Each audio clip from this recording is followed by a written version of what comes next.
Installation art. So installation is a type of artwork that is specifically designed for one location. Like, let's say this room. I've created artwork, an art installation for this space. There are two different ways of utilizing this word in vocabulary, and I just said an art installation, which is not the same as installation art. An art installation could be referring to an exhibition of artwork that has been installed into a gallery space or a museum or something like that. Installation art, on the other hand, is artwork that has been designed and created for one specific location.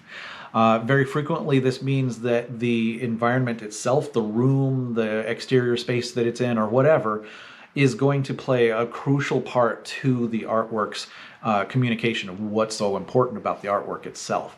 For instance, a few years back, I took a 20-foot by 20-foot cube gallery space and transformed the interior space into an alien environment with, faked stone, archway and all sorts of things in there, and had aliens coming through the holes in the walls and all sorts of things like that.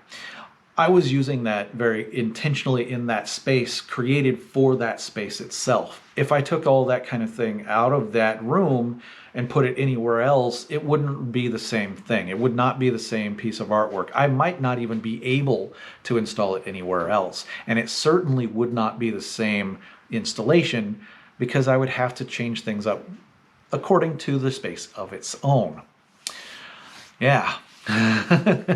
It's complicated, and it's really cool, and it can be very, very engaging for viewers, because it's very frequently creating artwork in a space that creates the space for viewers to interact with. Even if it's just a matter of passing through this space, you become part of the artwork by interacting, moving through it. It's pretty cool stuff.